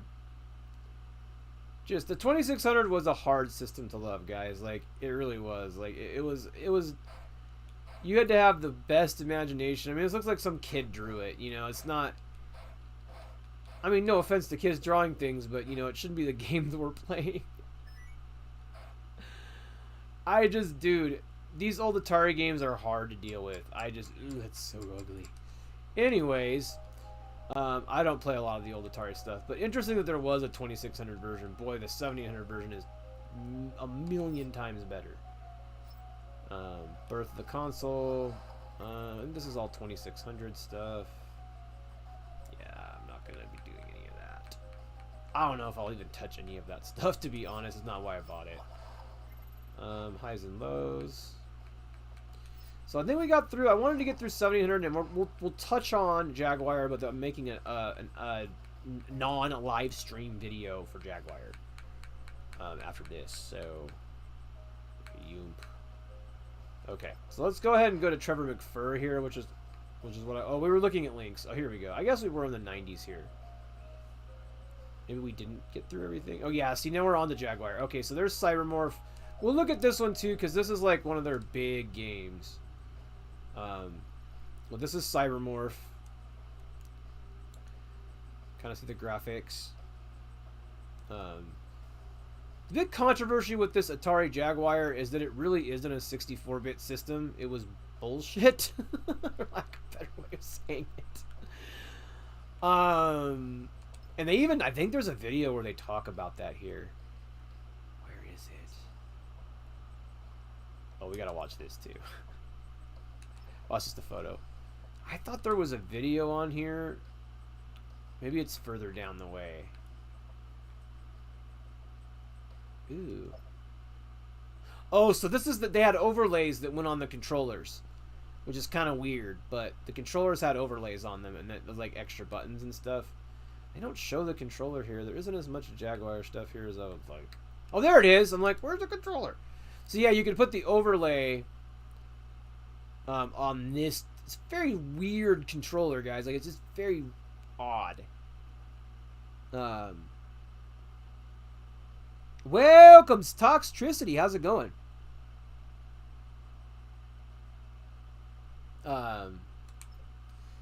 So, which game? The Cybermorph game? That's funny. Okay, so here's the controversy. It's two 32-bit processors. So, if you know anything about architecture, two 32-bit processors is not a 64-bit processor. Although the Jaguar was advertised as a 64-bit system, in actuality, it was powered by two 32-bit processors nicknamed Tom and Jerry. So, again, that's the big lie, is that it was only a 32-bit system. Because you know anything about computers, your 32-bit and 64-bit architecture is not compatible. And it's the same concept with that.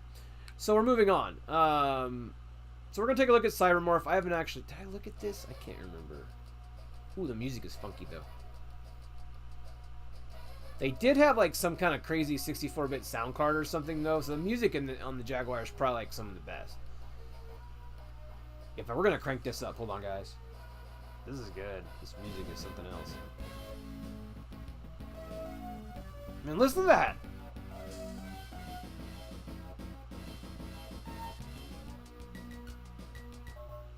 That's really good music, you know.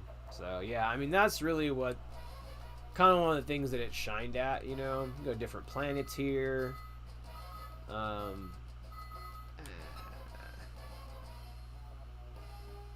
But you know, this is their N64, so it's weird because a lot of people don't know that Atari made an N64, and this is their N64. It did not do well. I actually sold the games for this when I worked. Oops. Oh, there we go. I actually sold the games for this when I worked at Electronics Boutique. This is Game Crazy. I remember playing this when I was working at Game Crazy. So you know, this system came out right around when I started at Game Crazy, and it lasted to like 6 months after I got there. It was pretty much like gone. I think the Jaguar CD came out. We got like 2 of them in or something, and that was the end of it. But this is just basically a game where you fly around, shoot stuff. I don't care for this game too much. I don't think it's aged very well. So I'm gonna move on. But that's Cybermorph. It's not the best. I'll have to figure that out a little bit more when I do my video. But that game is just not the best. This is my favorite Jaguar game. 93, so it's, you know... This game came out right... I'm trying to think when this game came out. Probably like...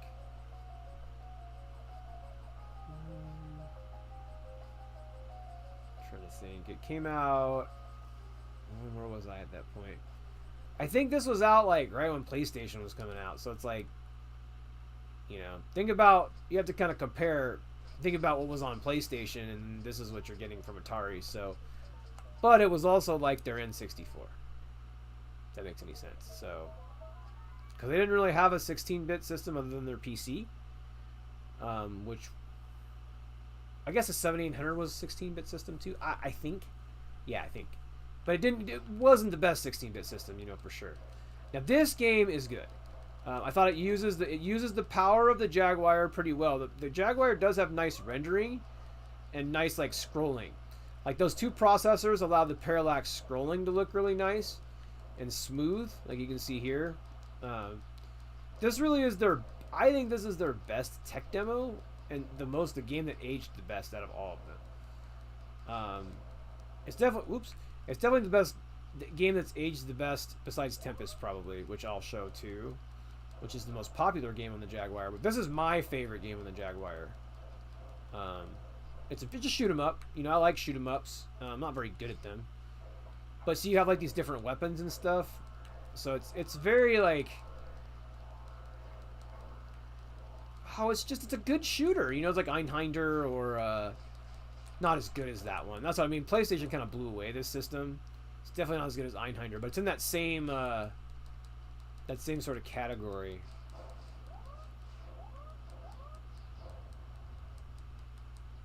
Where did you learn to fly? The School of Hard Knocks. There you go.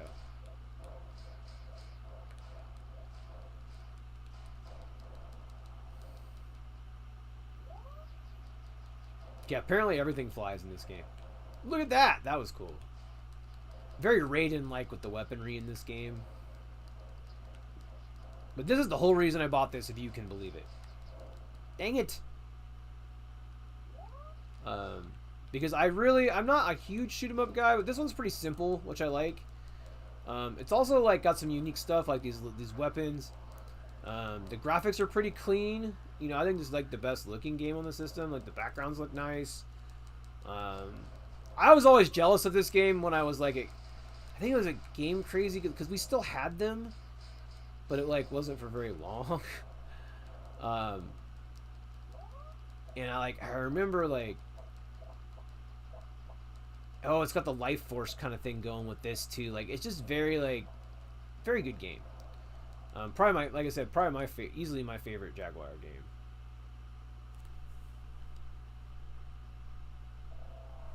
All right. Holy moly.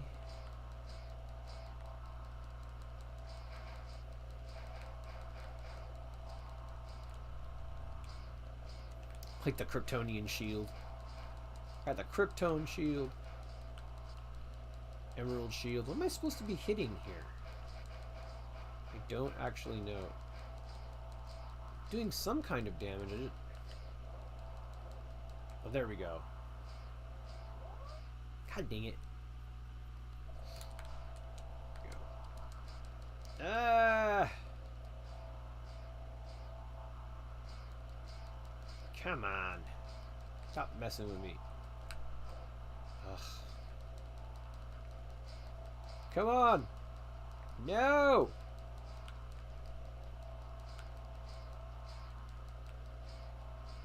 This is just hard. Like, this thing will literally burn through. I think you're supposed to bring better weapons to this fight, and I just died a lot. What is that thing? Where did it come from? I appreciate its help, but what? This game is so weird. I love it though. Oh yeah, here's some more good music too.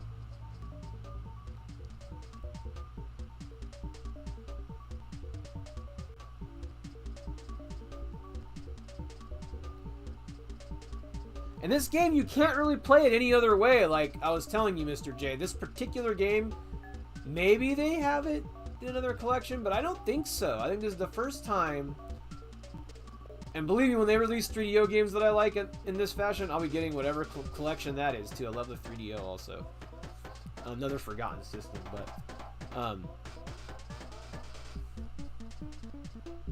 crank that up, man. Ooh yeah! Rocking out Trevor McFur, baby. I thought this was a decent mascot for Atari. Also, I want to also go back to that a little bit more. I think they underutilized this as a mascot. Cause like, this is pretty cool. I mean, you know, it's pretty simple. The moons. I gotta read the story and everything too. I love having the instruction book. Yeah, so there's your plate.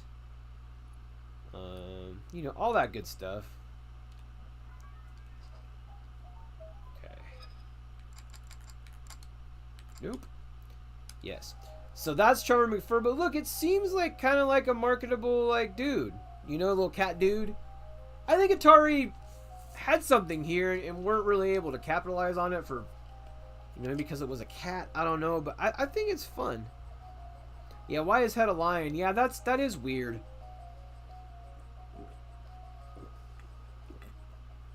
He's Trevor McFur, man. He's half lion, half... Come on, man. It's Imagination Station. Okay. Dino Dudes. Did I try this as a platformer? I don't think I tried this one either.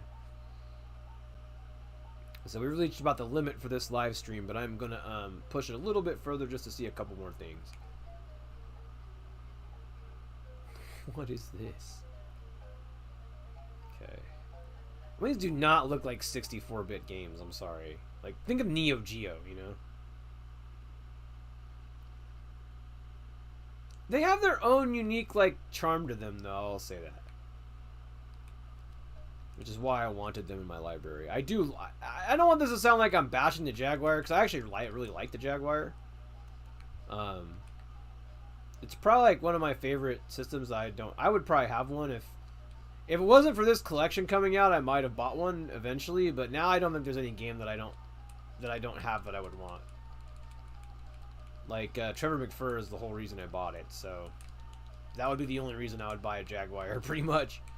I don't know what to do in this game. Probably something I have to actually like figure out. Maybe I'll do that in my video. Malibu Bikini Volleyball for the Lynx. Oh god, that's gotta be so bad. Is this in black and white or something? Oh, it was just the title screen. I was like, what? And so far this looks a little better than the other games that are on here. Ooh, it talks. Okay, this game is more like California Games style. Yeah, this is better. This is definitely a better game. I don't know what I'm doing, but...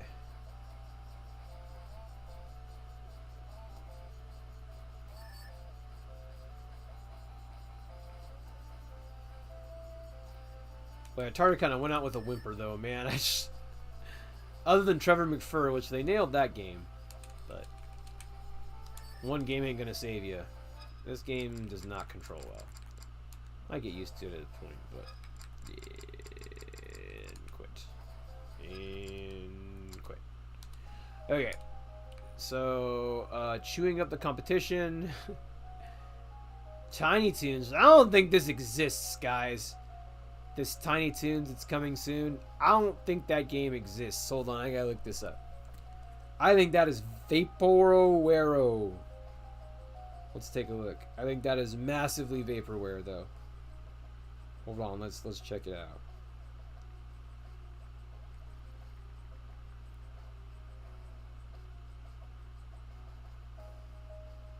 It was scheduled, yeah. It was scheduled to release in 94 or 95.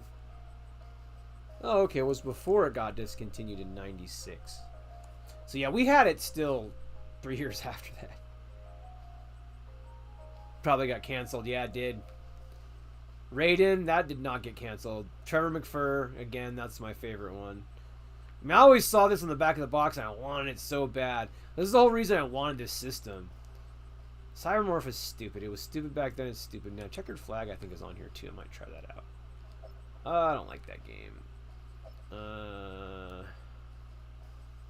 16.7 million colors. Well, they didn't use them very well. Boy, they do make you want to blow chunks, that's for sure. Yeah, I mean, they tried with the marketing. The marketing is better than the system.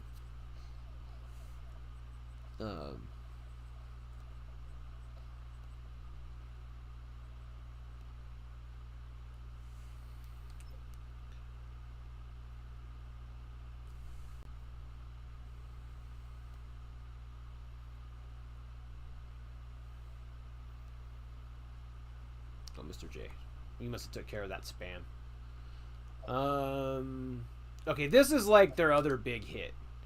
Which I am lukewarm on this game. I'm glad it's on here. Because, you know, I mean, if I got a Jaguar, I would get this and probably Trevor McFur. So, I don't need a Jaguar now, which is fine. It's a classic system I no longer have to buy, which I appreciate. Play it on my TV just like I was sitting here in my console. Traditional. Can't remember what Tempest Plus is. This is supposed to be like their best game. And it's pretty cool. A little worried I can't play it for too long because of the scrolling, but I think this one's okay. Ooh. Okay, yeah, this is I'm in. I'm in. This is good.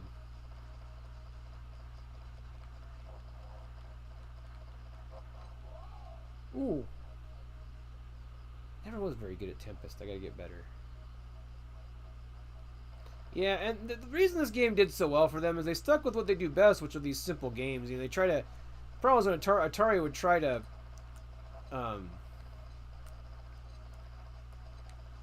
Okay, so you can't have them get to your level. I get it.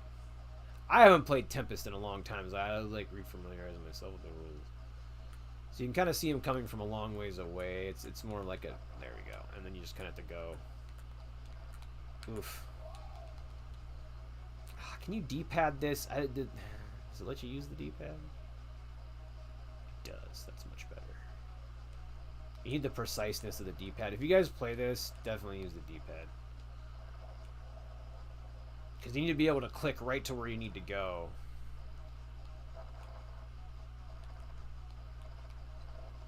What do you do when they get up top? Is there anything you can do? Do you just die? I guess you just die. Okay, that's like classic Tempest, I guess. And then what is the Tempest Plus? Oops. I think it's purposely trying to make me dizzy.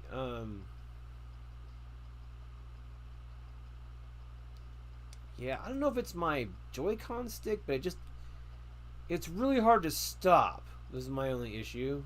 I might be able to get used to it. The controls on this one are not the best, though, so far. I'd have to play with it a little bit more before I... Let's look at Tempest 2000, because that's like the thing that we're here for.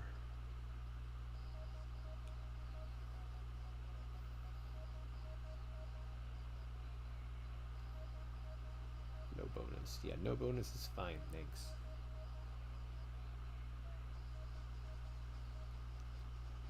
Well, that's better. I don't know, maybe I was just, like, not on the right setting. That might have been why. This is the game that I was thinking of. Yeah, okay. I don't think I was on the right setting. That's much easier to play. I think that other one was like just classic Tempest or something. That one was not. This is way better. Okay. Yeah, no, never mind. The control's fine. It's hard, though. Not gonna lie. It is hard. Oh, I see. So if you kill, like, somebody, it will kill the ones on top. I see. So you're not, like, dead if they, okay.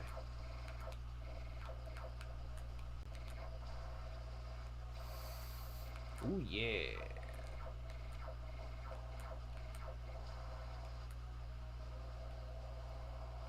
And this shows off the scaling. What this system did the best was the scaling that you see here, and the colors, the 16.7 million colors, which is what they are also showing off here. The two things that were the best about this is a different shape. That's pretty cool. Interesting.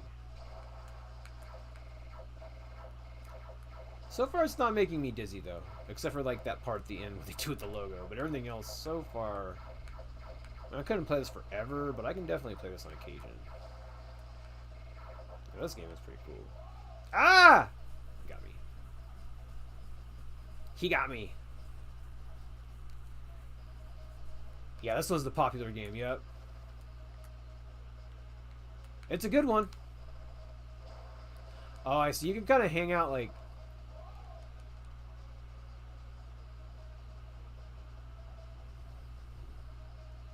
I mean, you see all that scaling, Mr. J. That's why this is so popular. It's like Mode 7 on crack. So it's pretty cool.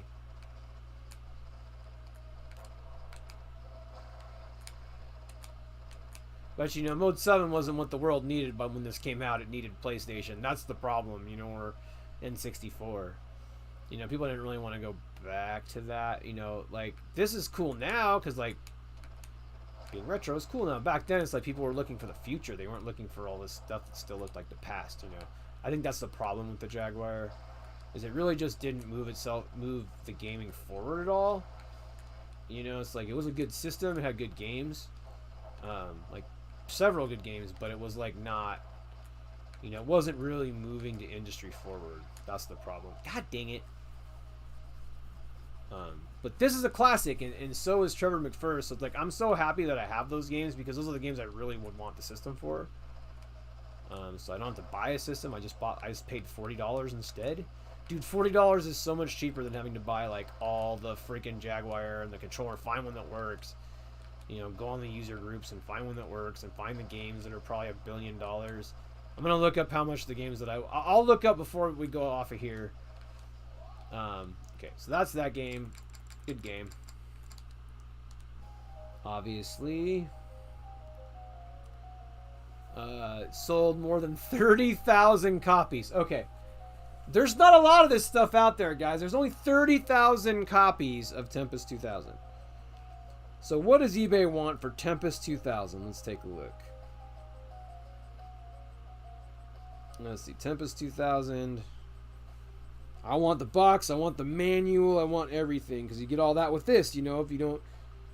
So, what is your guess, Mr. J? It's actually not as much as you would think. What do you? How much do you think Tempest 200 is going for? Here's a Tempest 200. A Tempest 2000 factory sealed. How much? No, it's less. This is a Tempest 200 factory sealed. I don't know if it's going to focus. Probably not. Oh, there it goes. Tempest 200 factory sealed. $249. Okay. $249 for a factory sealed Tempest. Now, Trevor McFur probably sold fewer copies. So I'm going to guess that one's more. Maybe? No, it's factory sealed. So there's a lot of sealed product for Jaguar, which is interesting.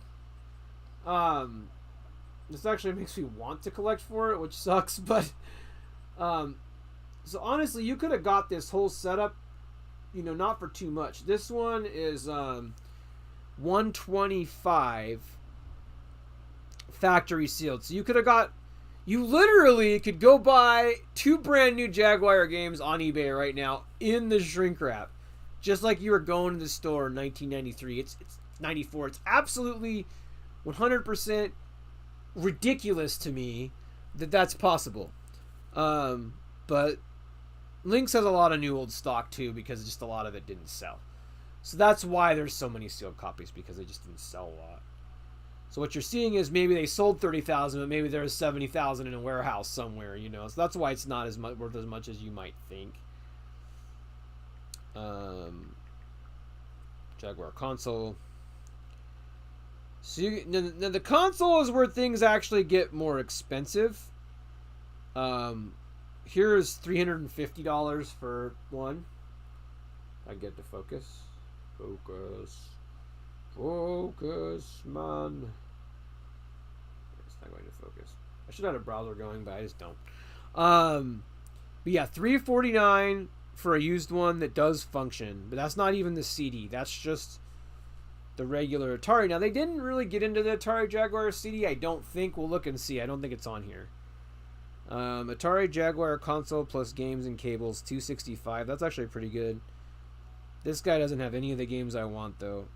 If this guy Aliens Predator's the other good one, but I don't think that's on here, but it's because of licensing, so I don't care that much. I wouldn't go out of my way to get that, but you can get a setup with the system. Ironically, the most expensive thing on the Jaguar is system, which is not the case for many other retro consoles. Usually it's games that are going to run you. Like TurboGrafx, you can get a system for $300-400. The games are like probably even less than that, but the games are, you know, $200-300 in box, $400-500 just for like common stuff. But anyway, that's Tempest. Club Drive, price drop, and here comes the Jaguar CD. Whoops. The Jaguar CD. For 150. I can't believe they actually got this thing out.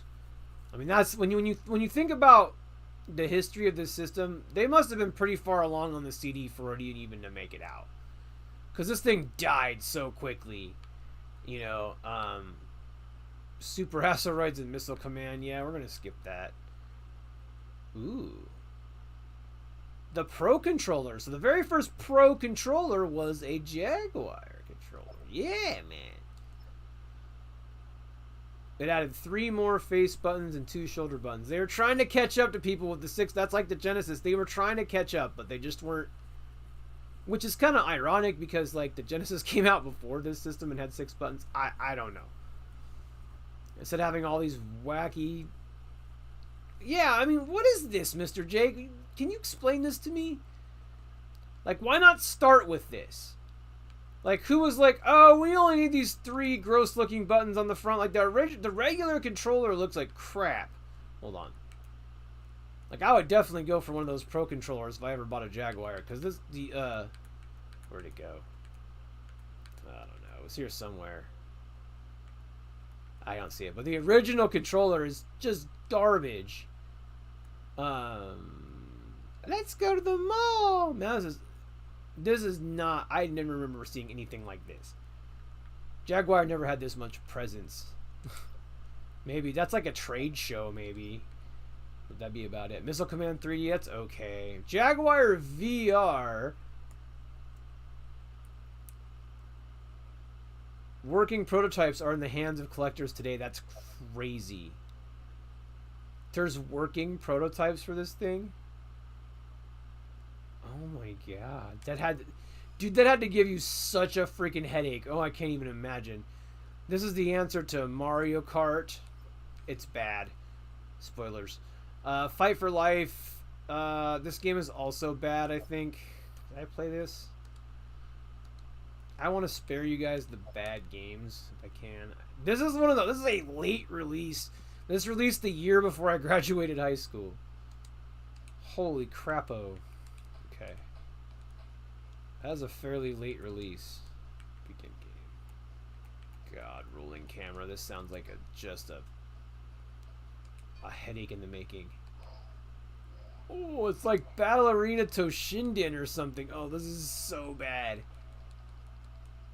I mean, it controls pretty good, but it's pretty bad. Ian. Which Ian is that? Ian from the CU podcast? Boom. Boom. No, I'm just kidding. I don't know who this Ian is they speak of. Much worse than Virtua Boy. I'd much rather play a Virtua Boy than whatever that Jaguar thing was.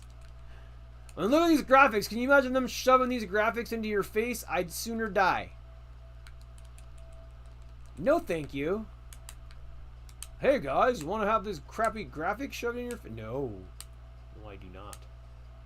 Promise you I do not.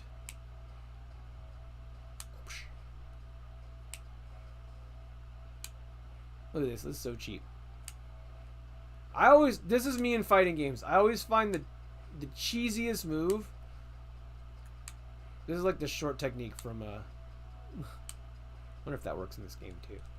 It doesn't. But literally, he could not counter that move I was doing. You see, it's not like I'm fighting against like a 2-player that's not there. The scrolling is rough on this game, and they can do better. These games were not programmed very well. Oh, here we go. I do want to watch this real quick. Remember watching AVGN talking about those games? Yep. And Jack saying to all of us, let's go back to our roots. Let's do at least one more game system. The controller. That's the crappy controller with the 3 buttons. It felt like a brick of garbage in your hands too. It does not feel good. I've had my hands on them before. They do not feel. Those buttons are not responsive. They don't. One of the most interesting things about the architecture of Jaguar was this notion of having the Motorola 68000, which basically was responsible for routing and housekeeping.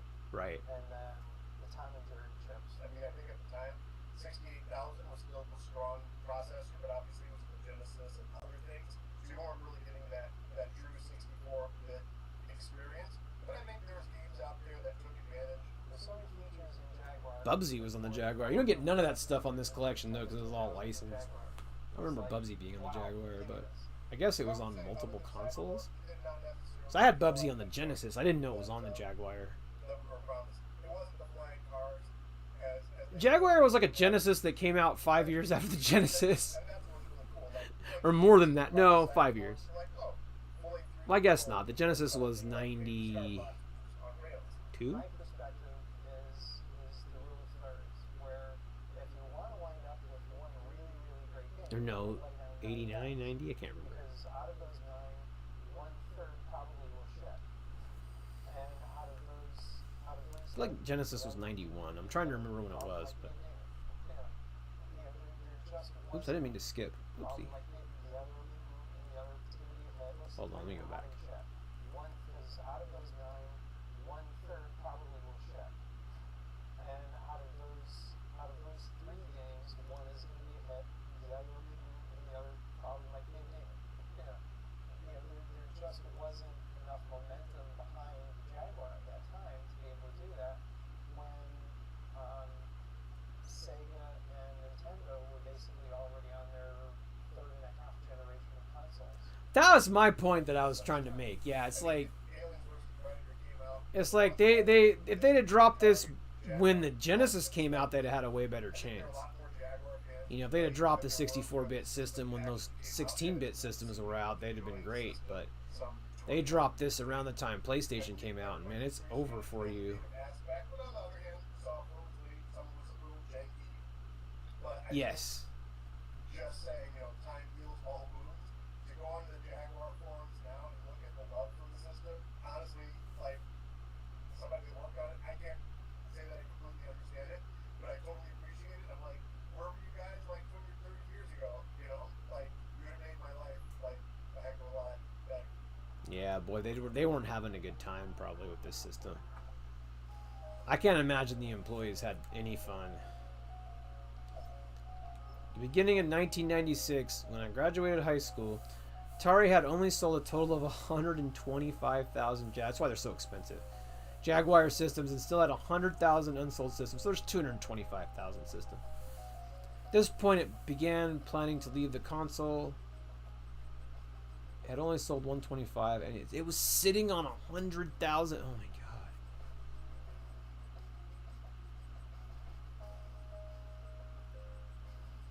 Atari's New Millennium. This is the VCS. Or no. Yeah, the new VCS. This thing is neat. I wouldn't mind having it. The little Atari logo controller. That's really cool. In 1998, the toy company Hasbro acquired the Atari assets, which is then sold to game publisher Infogrames. Infogrames renamed itself to Atari, now known as Atari SA. Infogrames renamed itself to Atari Inc. and is now... I mean, why wouldn't you? That's a bigger name. Atari SA in 2021. Atari released a new Atari VCS, a mini PC inspired by its classic consoles. That's really all it's supposed to be. It's not supposed to be like anything special. Now, these are the recharged games. 2600 homebrew. Atari at 50. So, game over. So, yeah, that was the Atari collection, guys. I'll be doing a separate video. It just kind of covers my thoughts on the Jaguar portion and how it's probably the best way to play it. I mean, it is the best way to play it unless you want to buy a Jaguar, which is extremely expensive. But yeah, I hope you guys enjoyed my video. Oh yeah, you can jump straight to the game library too. I didn't really show that, but you can kind of see everything here. There's 7800. Yeah, what else? I didn't miss any 7800 games, did I? This is Asteroids, Centipede. Those aren't really that exciting. Fatal Run. think I missed anything important here. Scrapyard dog! Yeah, I don't think we missed anything important here, guys. This game, I mean, the rest of the Jaguar stuff. I'm happy with 2, 3, 4, 5, 6, 7, 8, 9 Jaguar games, though. That's pretty good. I mean, this is the way to play this, but I hope you guys are having a great day. Make sure you like and subscribe. Thanks for coming out, Toxtricity.